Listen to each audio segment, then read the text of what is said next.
Welcome back to another edition of Fly Tying with Jim Misiura. Today I'm going to tie a tungsten bead jig head nymph. The competition tiers use these a lot. And the hook I'm going to use is a Hemingway jig fly barbless size 12 HCJ 110. You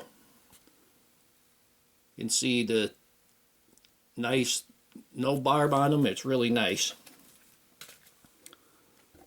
I have a 3mm gold tungsten bead on there, and this is just a regular bead, and when you push it over it's going to just sit. You have plenty of eye room there.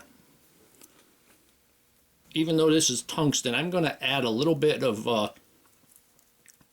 wire on there, and for that I'm going to use a 20 thousandths lead free wire. I'm just going to put it on. I'm going to start it at about where it would touch the point there.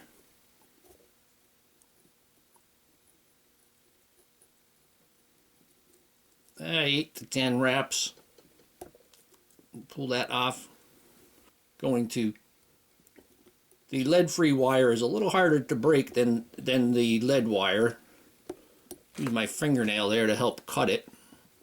Now push that up inside the bead itself. Now one of the reasons that I use the lead wire is to help me form a tapered body. The body I'm going to be using is another product of Hemingway. Hemingway's synthetic tapered peacock quill, and these are transparent. And here it is. You can see how it's transparent. These are tinted orange, light orange it says, and they make a nice body there. The thread I'm going to use is 70 denier, and this is a cream thread. Since we have that transparent, you're going to be able to catch the highlights of what your underbody is. And therefore, that's why I'm using a lighter color. We already have a dark bar on the body. We'll bring that back and tie that in, or break that off, and we'll stop just about where the thread would hang at the barb, if the barb was there. I'm going to put a tail on this, and you can really design your own, and I'm sure they'll all work. I'm going to use this is Coachman brown, or a brown or red Hackle ginger. I'm going to use that, and this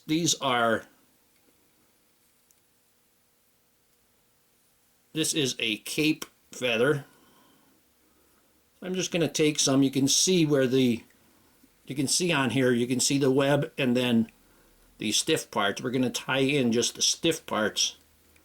So we're going to take some of those nice long ones there, and I pulled off the fluff off the end, and we'll take about a dozen of them or so, pull them all together, and then pull them off. And we want the tail to be about the length of the body, and that just happened to be just around where the web part of that fly, or that hackle, is. I'm going to go ahead and cut that off now.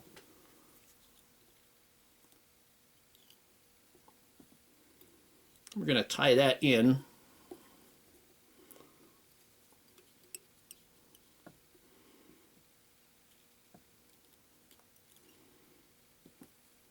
Want to keep them nice and straight on top. And now I'm going to take the time to help form the body with the thread. I'm going to take my transparent quill. This is the second one on this quill. And they do get bigger as they go. I'm going to tie that in.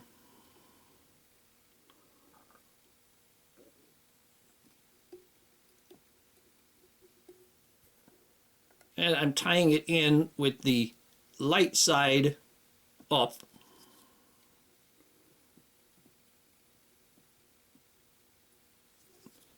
And there is glue on one side, but I don't think it really is a matter. You don't want the glue to be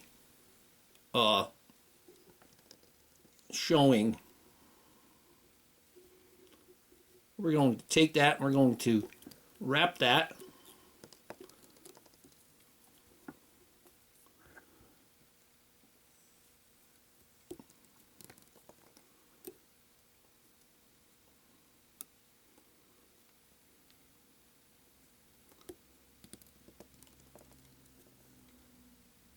At any rate, the glue isn't going to last long once it gets in the water and fished.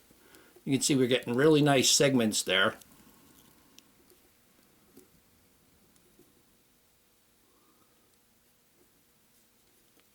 I'm going to go around that one more time. And it's all the way up to the bead, but we're going to bring our thread back and cover things over.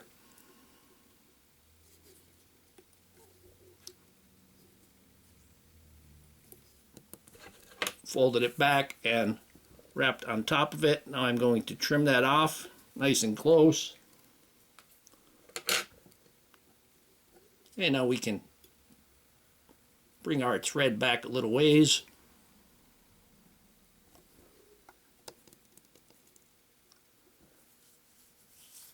Now for the thorax, I'm going to use the Hemingway deer hair dubbing, and this is Redfox.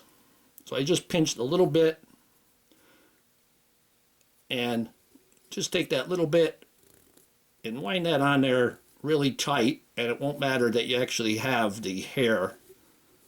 And the fact that the hair is on there, it's not going to bother the flotation or the buoyancy or sink rate, because there's so much. You got a tungsten bead and lead-free wraps on there. So that little bit of hair that's going in there, the hollow hair, that's not going to affect it any way at all.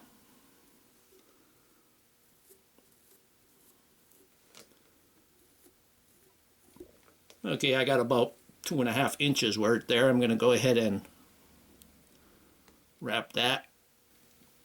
And now for a hackle, I'm going to use a Partridge hackle. I'm going to tie it on tip first with the concave side to the shank. So I'm going to go ahead and remove the barbels from the feather on the top.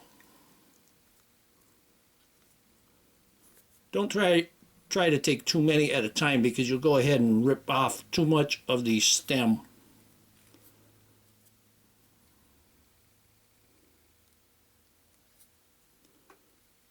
I'm going to hold that by the tip and kind of pull that down there.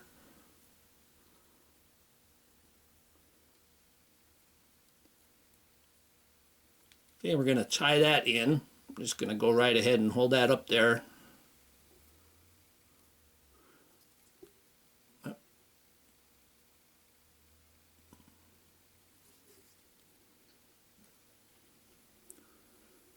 Pull that back and put a wrap or two in front of it.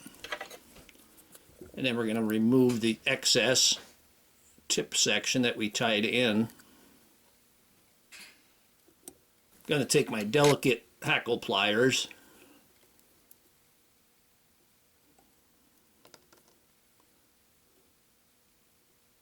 and we're going to wrap that around.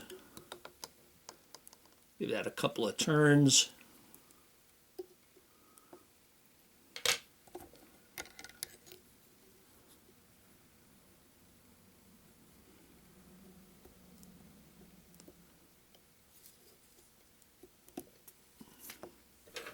And I'll remove that excess stem. I'm going to take just a little bit, pinch more of dubbing, and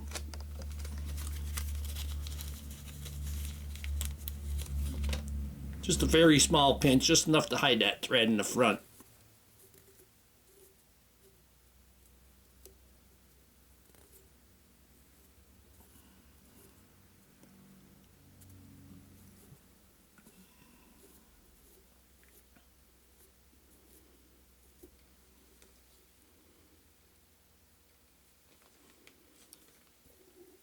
There we go.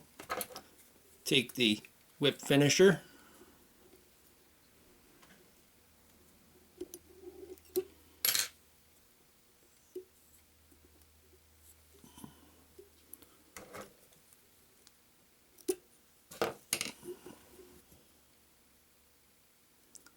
Put a little bit of head cement there on the bead and let that roll in. And here we have a tungsten jig head nymph. Hope that you learned something from this video. Hope you would subscribe to my channel. Please refer me to your friends. Please visit my sponsors. Leave comments, questions, suggestions, and most of all, thank you very much for watching.